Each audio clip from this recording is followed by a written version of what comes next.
All right, so here we are, and the basis of this conversation is that I wanted to talk to you, Tiffany, about the notion of allyship and being an ally in the context of everything that's going on right now, and to have catch everybody up on kind of what you've already done to kind of inform me about options to that. But the other thing that I wanted to talk about, because it kind of comes from this narrative informed position that we kind of share together, is that there is a piece of this where I'm the white guy asking you to teach about stuff that is relevant to your own experience of not being a man in the context of the cis biological manness, and and that you've had your own experience of allyship or all the stuff that we're going to talk about. But here you are again being asked to educate. But you were just talking about how you believe there is actually a role for you in that you're okay with. Is that right? Yeah.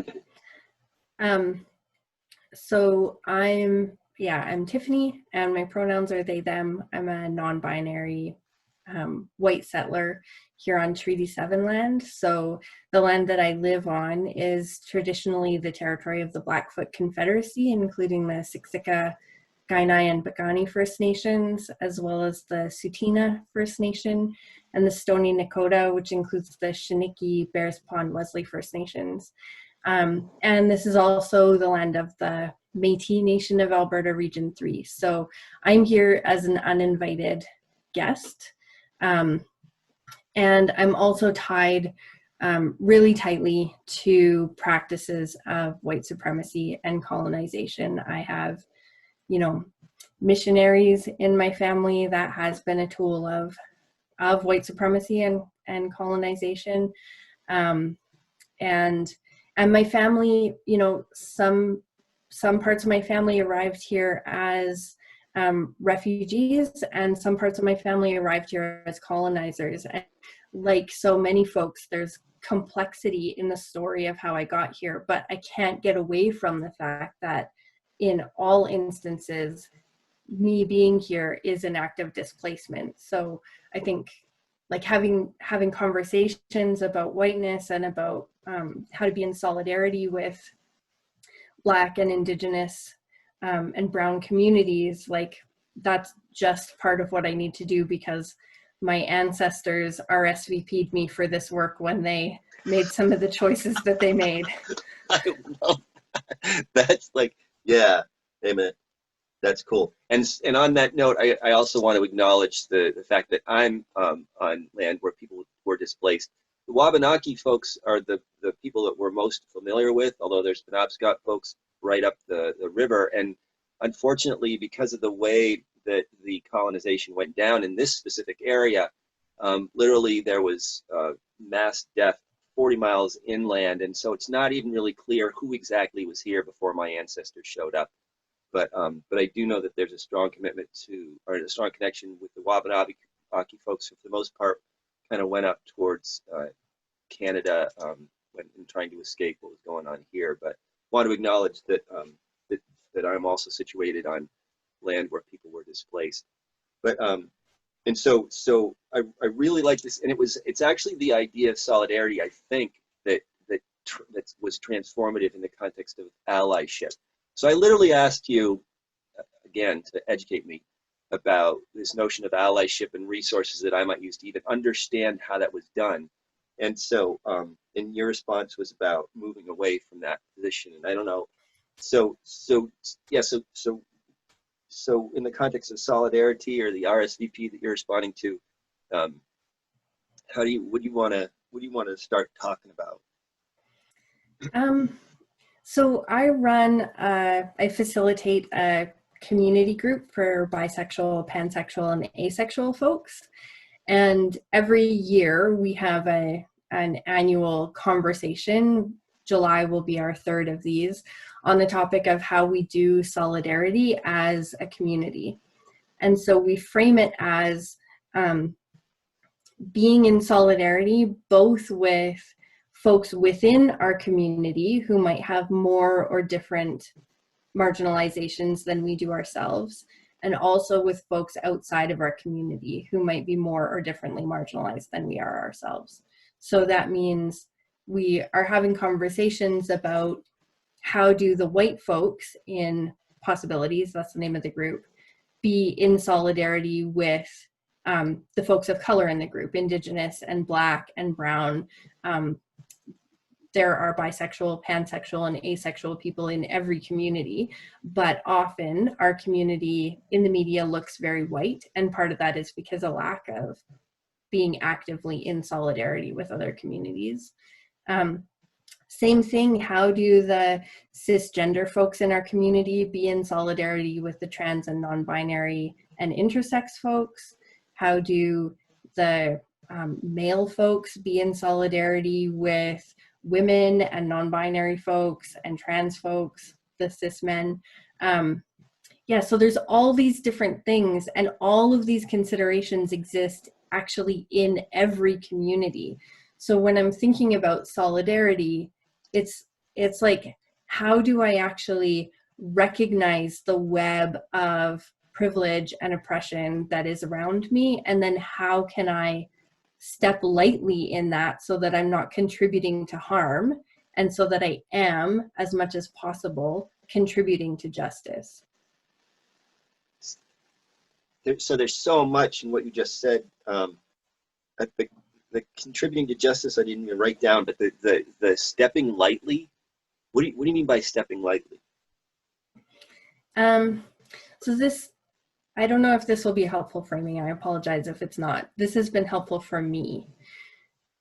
I sort of think of it like as when I am in a position of privilege, I'm part of a dominant group. So when it comes to my whiteness, also when it comes to my educational privilege, also when it comes to my thin privilege, anytime I'm part of those dominant groups, there's nothing that I can do that will not cause harm in some way, because there's really not the right thing for a white person to say about race, because basically we are still stepping on folks. But it's also not the right thing to say nothing. And so when I talk about stepping lightly, what I mean is being conscious of the fact that every move I make within those dominant groups has the potential to cause pain for folks who are being, structurally oppressed and targeted by that system, that hierarchy that's been set up. So stepping lightly means knowing if I speak openly, I am taking up space, and there might be folks who will be upset about that, rightly. And if I say nothing, I am choosing not to use my privilege in solidarity, and there will be folks who would rightly be upset about that. So every step is wrong because this system is so unjust. And my work is to figure out what is the least wrong step I can take, and how can I be accountable to the communities that are still being harmed because the system still exists. So I look at it as a lose-lose, but like sort of in a liberating kind of way. So I don't have to find the right good way to fix racism and white supremacy, because that just positions me as another white savior. What I have to do is recognize everything is wrong because this system is so unjust, and I need to try and do the least wrong thing and then be accountable for when I inevitably get called out on the harm that is caused. It's like sort of like optimistic nihilism. How come? Why? Why is it like optimistic nihilism? Well, maybe that's not the right phrase for it, but to me, recognizing that every step is wrong because of the oppressive system we're in has given me some gentleness with myself, that mistakes will happen and I don't have to get it right. And if I ever feel like I am getting it right, I probably need to check in with what parts of my privilege I'm not conscious of right now. Oh, well, that actually seems really cool because then that would keep me in this kind of reflexive position. Um, and so like the idea that thinking that I've done something right is sort of a flag for further reflection. That, yeah, that seems actually that seems like a really useful thing, and not a like a flailing on my back kind of reflection. Just that, oh, okay, so then what am I actually not paying attention to right now? Yeah. And that actually, what you just brought up about not a flail on your back, that's so critical, because the real danger of the way that I approach this is that if shame creeps in, that like, this is a lose-lose, and that opens me up to take more actions, that flips around really quick, and it starts to feel like this is a lose-lose, so I can't do anything, and why am I even here, and I don't deserve to live, and like it spirals really quickly. So you have to kind of ways to invite shame to that party. You just said correct. It broke up on this end. Did you say disinvite shame to that party? Yeah, yeah. How do you do that? Mm, I don't have like a quick, easy answer for that. I feel like, um, actually, what was really helpful for me was Kylie Douse's work on thwarting shame. So she's got a Friday afternoon video up on the Dulwich Center website. She's also published a paper on this. And the way she talked about shame in group work with men who had used violence or abuse in their relationships, she talked about finding a different way to interact with shame. So then rather than recreating abusive patterns of like, real hostility towards shame, sending the shame in the room to its own support group. So what would the shame be doing over in its support group? And if the shame shows up in the room again, just saying, oh, hey, shame has shown up. Hey, buddy, your support group is in the other room. Like, and so not making it about something that recreates systems of like real conflict and combat. So I try and do that for myself too. Like, oh, I'm feeling really ashamed because I made a mistake. Maybe I can like invite shame over somewhere else. We can talk later. While I'm trying to be in solidarity right now, shame's not helpful. So, off you go to your support group, buddy. And I'm struck by using the term buddy. Um, why would you use the term buddy? That doesn't seem like an adversarial term, or shame is my enemy term. It seems like so. I'm curious about the using the buddy. I don't know what it's like for other folks, but for me, when shame has shown up most assertively, we'll say, it's because I want to do a good job. Like, shame shows up when I care about what I'm doing, when I'm worried that I'll do a bad job. The absent but implicit there is that I want to do a good job. And so shame is, even though shame is like super unhelpful in my experience, shame is usually an indicator that I care about something. So it can be like good information. I feel really ashamed about my complicity with white supremacy. And I have been many times and ongoing so complicit with white supremacy. I feel so much shame about that. Shame is telling me this is important to you. You want to do a good job. And then I just need to be like, okay, good information. Thanks, pal.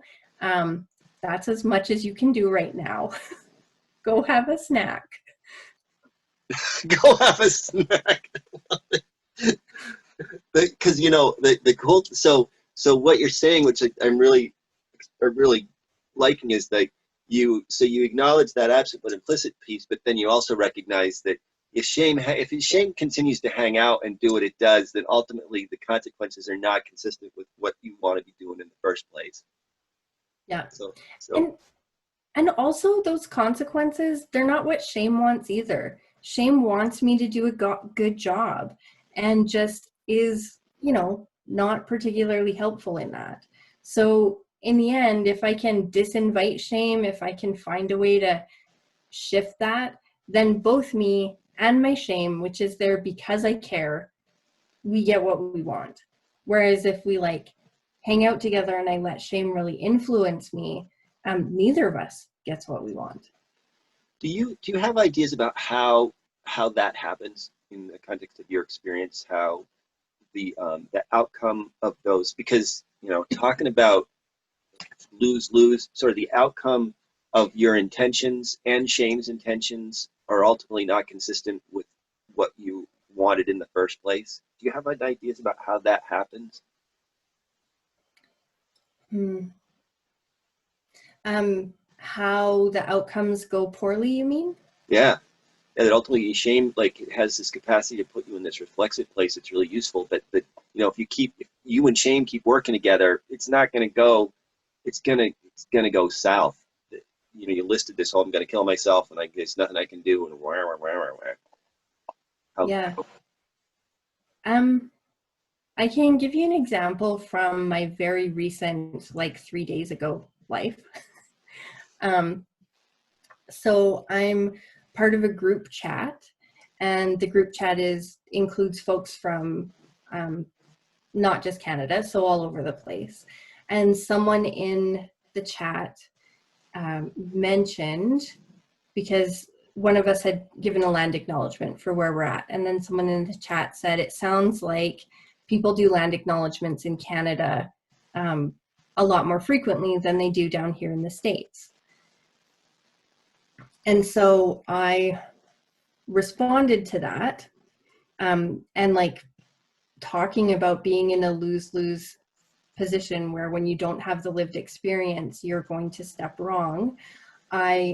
Here in Canada, we have had 2 Indigenous folks in the Maritime provinces killed by police within the last couple of weeks. Chantel Moore was a Playoquet First Nations woman, and Rodney Levi is a Mi'kmaq man.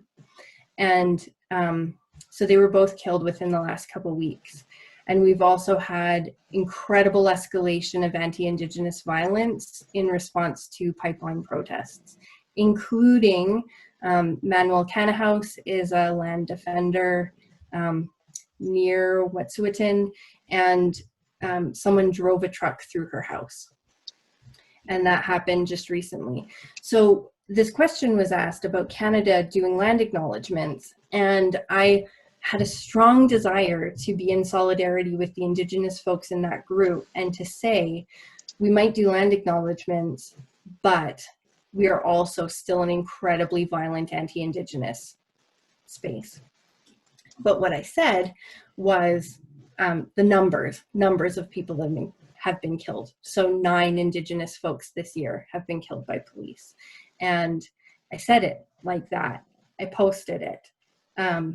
Then, 10, 15 minutes later, I had like shame just showed up on my left shoulder, like, wow, how violent is it of you to say this as numbers rather than names? Like, that's just more colonial violence. I had like a huge wave of shame come over me.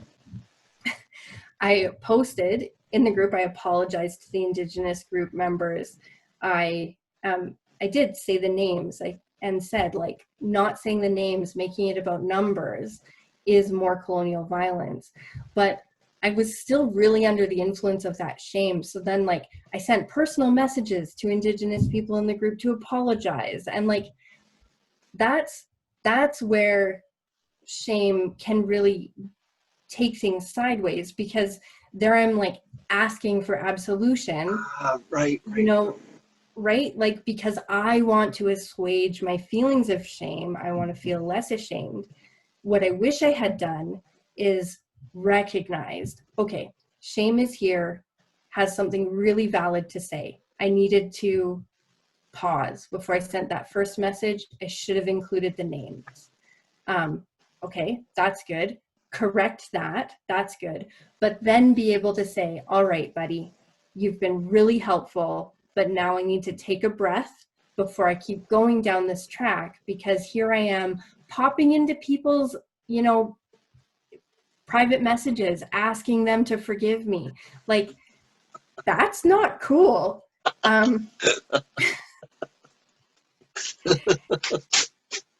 that's not stepping lightly. You know, an apology may have been necessary, but the way to do it would have been to wait until I was calm, to think it through, and then send something that's not so obviously me in my whiteness distressed about whiteness. And spreading that out all over everybody. Yeah. Yeah. Those folks, all of whom were so generous in their response, but that still was not just. That was not good solidarity. That was me, you know, recreating systems that demand labor. So what I was struck by was how you're talking about this sort of absent but implicit notion in the context of shame, and how addressing it in a specific way that is consistent with that is great, but then allowing it to continue creates problems. And so it brought you into this reflexive place that was useful, but then getting clear about when to have shame go and have a snack is a really important thing to do. And so, yeah.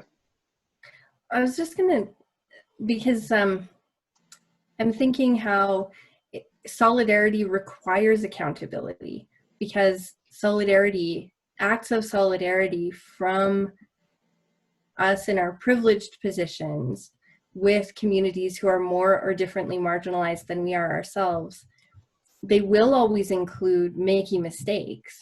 And actually, I think every relationship includes that. So one thing that I hadn't done when I made that mistake of going too far down that shame path, sending all these kind of frantic apology messages, is I had not had conversations ahead of time about what accountability practices in those friendships might look like. So I think that would be something, you know, I don't know exactly how that will happen, because like I said, that hasn't happened yet. But just as we're talking, I'm thinking, you know, that's something that would be really helpful. Figure out what accountability is going to look like. Figure out what the communities you want to be in solidarity with, what have they asked for in terms of accountability practices. This is amazing, because it actually creates a really cool segue into the handing over the mic idea.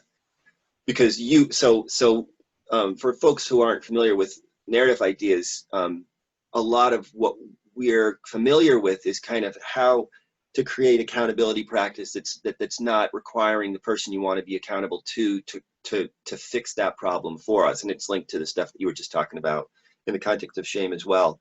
But one of the things that I was really excited about when you brought up this notion to me of handing over the mic is it's like, and I'm still trying to conceptualize it. And so what I want to throw, if it's okay, I'd like to throw out to you what I've got so far, and then you can let me know whether or not it sounds like what it's supposed to be, or if there is a supposed to be. But it's like literally taking the platforms that I have access to as a white man, as a university teacher, as a musician, as a shrink, and amplifying the voice of a person of color or a person from a oppressed group, whatever that happens to be in the context of that. So it's not like, because the first thing, you know, I thought of, oh, well, I could offer free therapy to Black people, but that's the same old. That's saying, okay, so I'm white privileged psychologist, I'm going to do free stuff for people.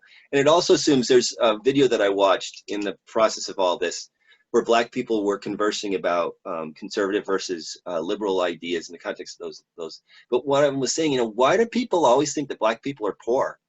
It's like this, every Black person's a poor person. And that's literally what I was doing. I was suggesting, oh, well, if you're a Black person, then you obviously don't have money. And so I'm going to offer this free service. That's going to be awesome. But what needs to happen is some way for my voice as a therapist to be handed over to somebody who's not a white man. And so the Yeah. power that I get from that white doctor position to be used by somebody else who's not a white guy. And so far, the only thing that I've been able to come up with useful at this point is to use my social media platform in the context of all these friends that I have to be amplifying the voice, because that's going to reach whoever watches it. That there's that. But is that going along the lines of what handing over the mic is about? Yeah, I think so. Yeah, and like sharing educators and advocates and writers from within marginalized communities, so Black and Indigenous communities, sharing what they're writing and saying, this has been helpful for me, because that sort of gives it that, here's what I still need to learn, here's where I'm learning it from, which really leverages that position of people looking up to, white therapists really do have a powerful position in social media spaces. And I think a growing powerful position during the pandemic, because it's a whole area people are looking for a lot of help in.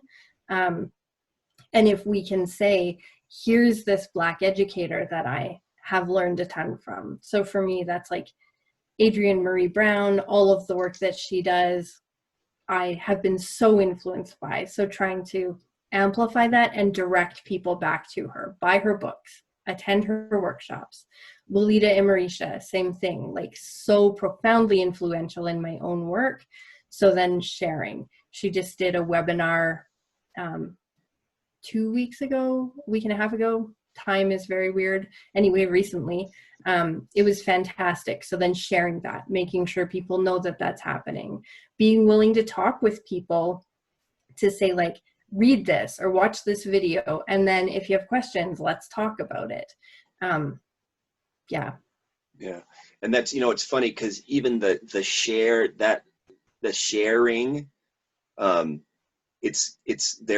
there's we want to move away from this notion of sharing space into handing over the space. That's the thing that I like about this notion. And one of the folks on a group that I'm a part of talked about how handing over the mic also can be problematic, but I think it's connected to the lose-lose thing you're talking about, because it suggests that I have the mic and I can hand it over. Thing is, I do have the mic, and it's like, no, yes, but actually I do have that mic, because when people think about who's in authority and who has knowledge and who do I go to for questions to be, they're white guys. And whether whether we're aware that that's it's about the white guys. So the idea of handing over that mic that I have, in a way, because literally as I'm saying that, I'm like, my concern is that I hand over the mic to a Black man, a person of authority, and the ears close, because I don't have the mic anymore. And I mean, it's part of the problem, and I think this is linked to the kind of lose thing you were talking about. But it's it is unjust that as white folks we have intergenerational privilege that means so many different things, and it means we have the mic, like we just constantly, and we might try and give it away, and it gets handed back to us because we are still operating within white supremacy. Hand it off and it's handed back, hand it off, it's handed back, or like that it's this whole system that keeps pushing us up to the top of these hierarchies, and we have to continually try and divest from that and subvert that. And I think part of that is acknowledging it's not right that I'm in this position. It's not just. And it is what is happening. So I'm going to hand over the mic with the acknowledgement that it should never have been mine in the first place. But here it is. This is, the least worst thing I can do in response to this. And if I get it wrong, let me know and I will be accountable. Can you say more about the accountability? What do you mean by accountability? I think that's really complicated. I'm worried I'm going to stick my foot in my mouth, so I'm just going to try. But with that, Keep failing, Tiffany. Keep failing. yeah, it is what I'm really good at. Good job, Phil. Me too. I think accountability means, so the way it shows up in my own life that I try to invite accountability is by being transparent about the fact that I recognize my areas of privilege exist as weapons that I can't put down. And then trying to create contexts where people who are more or differently marginalized than I am can let me know if I have, stabbed them with the weapon of my whiteness, which sometimes I'm aware of after the fact, but often I'm not. So, and then trying to, I have screwed up in some really major ways. I can think of one example that still breaks my heart when I think about it. I was not conscious enough of the role whiteness was playing in a couples counseling work. I was white, one of the partners was white, one of the partners was Black.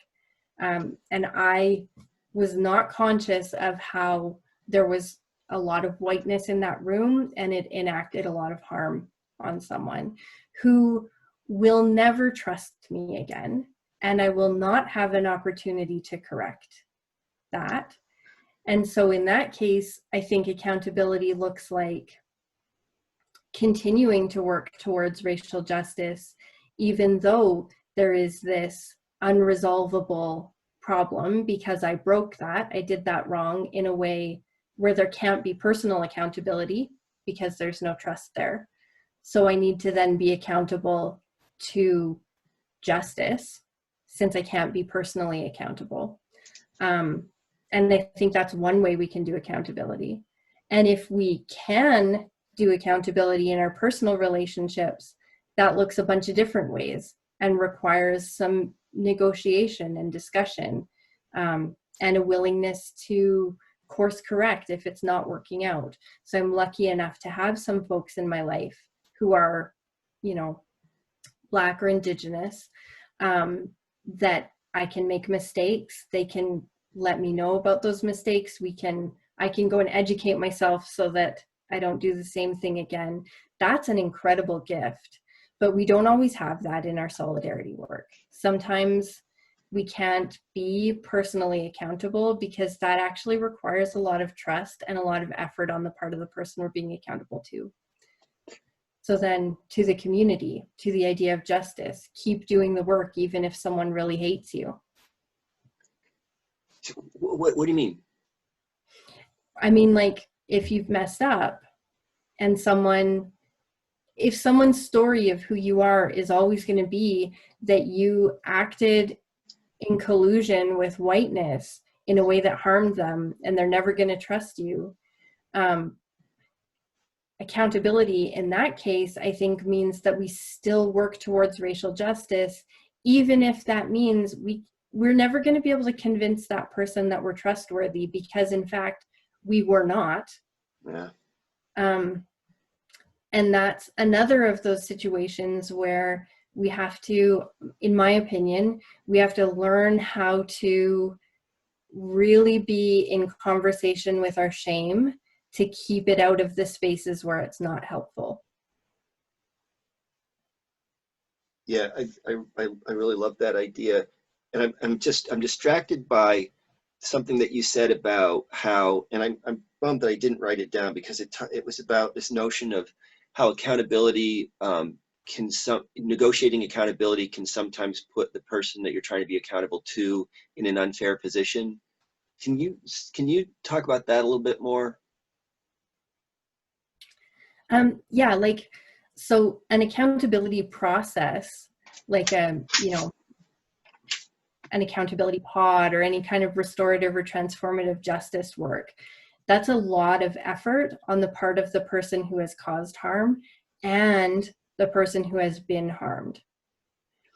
So so when we want someone to let us engage in practices of accountability, we're actually asking for a lot from them. Yeah. And recognizing that, like, no one owes us the ability to apologize or to make amends. And so our accountability work, I think, particularly around racial justice, where so much harm is caused just by the systems that we're in, our accountability work has to hold space for when folks are willing to do that work with us, be grateful for it and show up to it.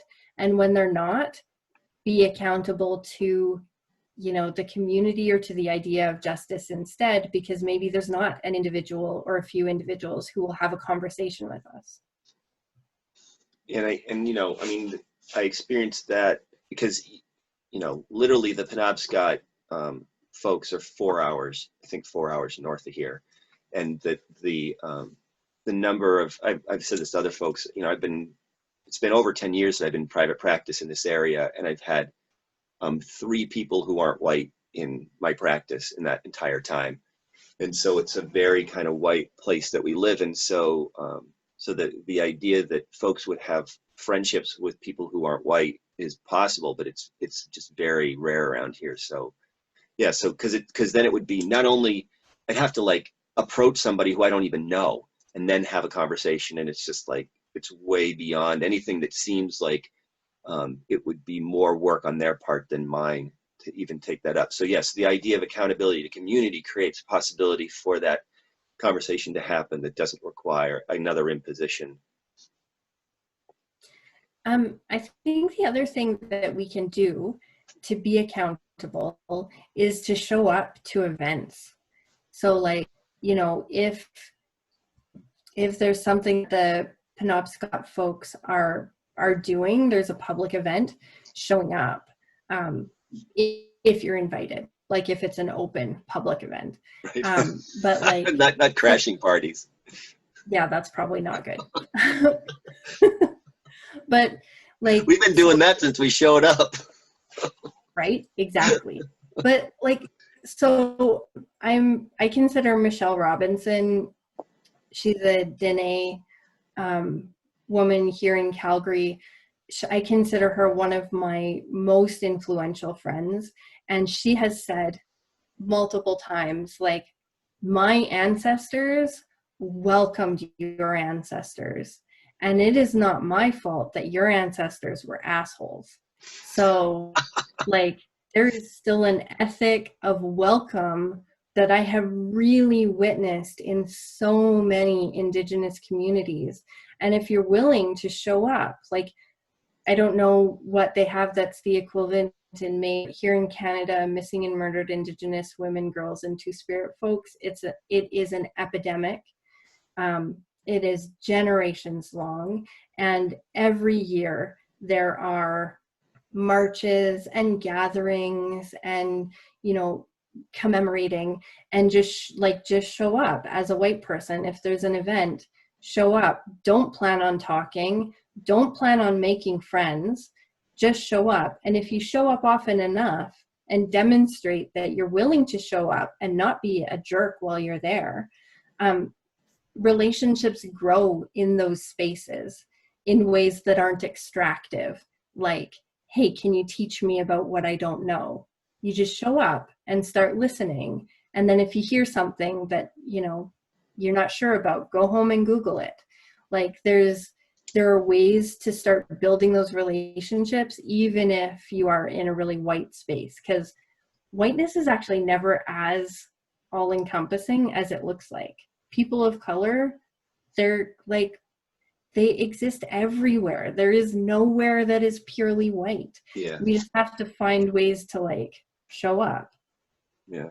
It's wild because I actually, there's a young friend of mine who he used to come to an open mic that I ran all the time, and I recently found out from him that he's some part of him is Asian, and he's always passed as white, and so it's been really cool to talk to him about that part of who he is and how he experiences that in this seemingly very white culture. Because there's also a lot of economic disparity here in this culture, and there's whole groups of people who aren't white that kind of fly under the radar. So yeah, you're absolutely right. It's not like you really have to look very far. But I really appreciate, and you're the you use words. I love you use words all the time. I don't even know what you're talking about. This extractive idea. This is so cool. So like extractive meaning that I'm going to go into an environment in my whiteness, and everybody's going to teach me everything that I need to know, so that I can like feel better about whatever. But that's extractive, right? That's Yeah. cool. Nice. I love it. And so I want to make sure that we get back. I'm you've talked about solidarity a lot, and I know that the notion of handing over the mic is as a solidarity practice.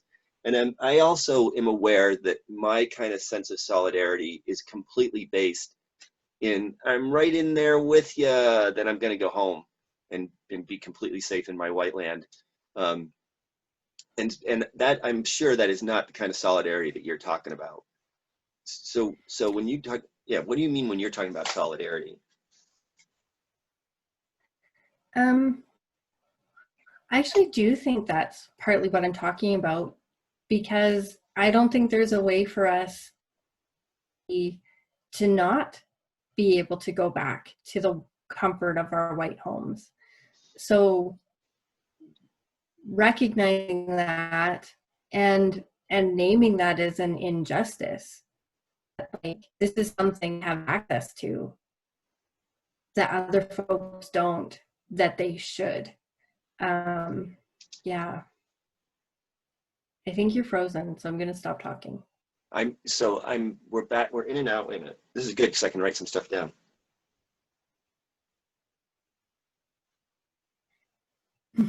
Are you back? Because I'm back.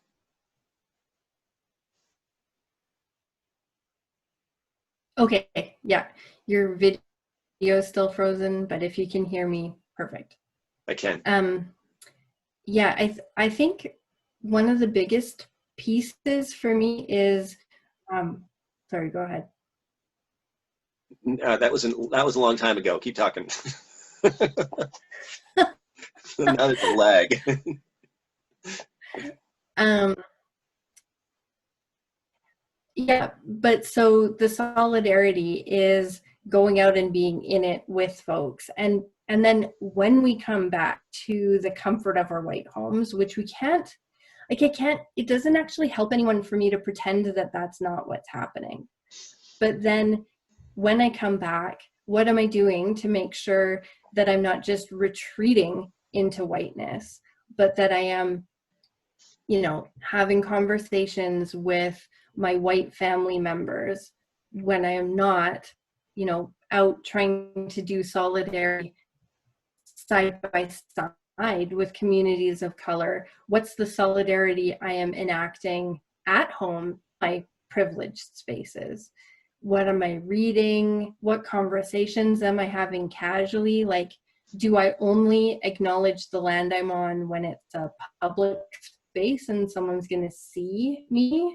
Or do I talk about the fact that, I'm on Blackfoot Confederacy land all the time, even when I'm just having a conversation with my kids?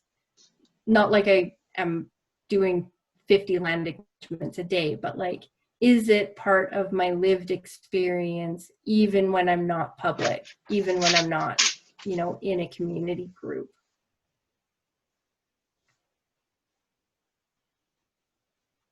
So yeah, so the idea that it's part of our lived experience all the can you hear me? Yeah. So part of our lived experience all the time, um, and not something that we are you back recording? Um, it looks like it is still recording, so I think it is too. But anyway, so yeah, so that it's part of our lived experience all the time, and that's how we kind of carry the solidarity into the environments that we have access to. Because, as you're saying, I think I find that extremely useful. The idea that that we can't, because there is this sort of self-flagellating um, trajectory that we can go in that's absolutely unreasonable and impossible, and ultimately kind of there's an environmental movement that suggested that if we all killed ourselves, it would be better for the planet. And it seems like 7.5 billion corpses probably wouldn't be so great for the planet. And it kind of undermines the idea that there's actually things that we can do while we're alive that might benefit the planet. But if we're focused on that in a way that's not just sliding back into the same old. Um, well, and also like just with ourselves really regularly and thinking like, does this offer me an action to take? If I continue with what I'm doing, what actions become available? And like solidarity is an action, it's a set of actions. Listening is active. Seeking out people to learn from is active. So, what are the actions opening up to me? And for myself, when shame shows up, a lot of the actions that open up are not ones that go where I want to go. And when self-doubt shows up, that tightens me down to very few actions because I'm afraid of screwing up. So just like what is available to me in terms of an action right now? And if I'm really struggling with, that sense of white shame, white guilt, white fragility, maybe the most generative action is to read a book or read an article, watch a webinar. Maybe that's not the time for me to be speaking. And just like thinking about it in terms of available actions, because as we act, other actions become possible. So just like, I don't know if you've seen Frozen 2, but Anna's got that song about like the next right step. right. And there's G. Willow Wilson is brilliant. She wrote the Kamala Khan Miss Marvel. And I saw her speak in Calgary, and she said she was speaking about being Muslim in America after 9/11. And she said, there is not always a way out. My community has not been able to see a way out of how hard things are right now, but there is always a way forward. And so I take that too in a very different context. But when I think about solidarity, I cannot always picture a way out of white supremacy. Actually, I don't have any way of picturing that. But there is always a way forward. There's always a next right step. So that's what we do, right? That is so cool. We should. I'm running out of time, but I love that idea. That was so helpful for me because it's changed this from solving the entire problem into a what's the next right step, and then and I love the idea that everything we do just creates further possibilities. Um, so thank you so much for being willing to do this, and with all the technical crap that happened, I really appreciate your time, and it's been extremely useful for me, and I hope it will be useful for other folks. But it's certainly given me some really specific things that I can do. So thank you so much for your time. Thanks for inviting me, and I hope it was helpful. I know sometimes, like, they're all really big topics that I'm not an expert on. So, Is there anything that you'd want to say before we end? I would say if I were going to offer an invitation to folks who might watch this or engage with this, um, if you can, spend at least 3 times as much watching, as much time watching or reading racialized communities talking about these same topics as, so if this turns out to be like a 45-minute video, like go out and set a timer and give yourself 2 hours to engage with the work of Black, Indigenous, Brown, immigrant, refugee, like engage with the work within those communities, because that will be like so much, there will be so much value there. That's a fantastic idea. Along with the engaging 50 other friends from other groups, and not engaging with them, but friend requesting them and just reading what they're posting. And there's another thing Or that I just to out myself again. can This I, is yeah, go ahead. sorry, I just want to really quickly say I would not recommend friend requesting. Okay, I would follow. follow. Okay, I don't even know. There's a difference between those things. Yeah, because Yeah, friend requesting is just being annoying, but following you do it in silence, right? yeah. Okay, cool. All right. Sorry to interrupt. And it's okay, because I was just going to say that today is Juneteenth, which It is. is, I'm like, I didn't even know that was a thing, right? Ever until today. So what's up with that? Because it's like it's the it was the beginning of the abolition of slavery. The reason why I say that is because there's a 13th Amendment that actually legalizes slavery in this country. Check out the 13th Amendment, people. But thank you very much for your time. I'm going to stop recording.